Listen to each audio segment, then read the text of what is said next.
If your best part of waking up is watching early editions of Five Headlines, then bless your heart. But thank you for joining for this anyway. Five Headlines we're talking about inside the Conversation Project that you guys are saying worthy of chit chat because they are just sort of there. Starting off, waking up to new news to Canada and us that new tariffs are going to them. 34% in the new tariff war. We talked about the 50% on for Brazil and beef and whatnot because of political stuff.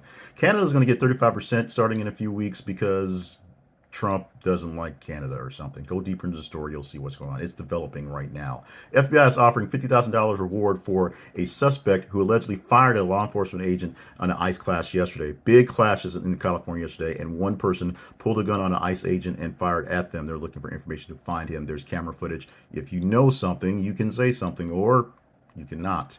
Biden's doctor actually invoked the Fifth Amendment when questioned about Trump's health records. I'm sorry, why this headline did this thing. By Biden's health records, of course. Stupid chat GPT.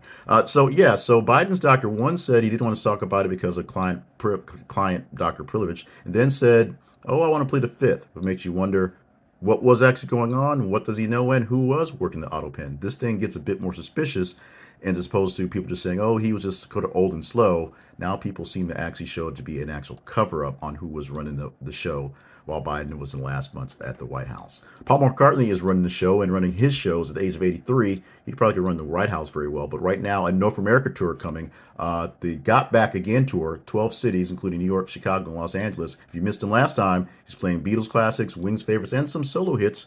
Some of his new album stuff. Check it out as quickly as you can because we'll lose him fairly soon. And the stars of the show for the All Star game next week will be the Robo Umps. This is probably going to come to Major League Baseball as a real deal, but they tested it in spring training. These are cameras that will basically call your balls and strikes and get them effectively right. So that means less fat managers when their old uniforms kicking dirt on the umpires and doing their theatrics because the computer don't play that. These are five headlines for you for today. This is the 11th of July, 2025, if I'm not set apart. Thank you for joining us for these things as we're working our transitions to get whatever we're doing.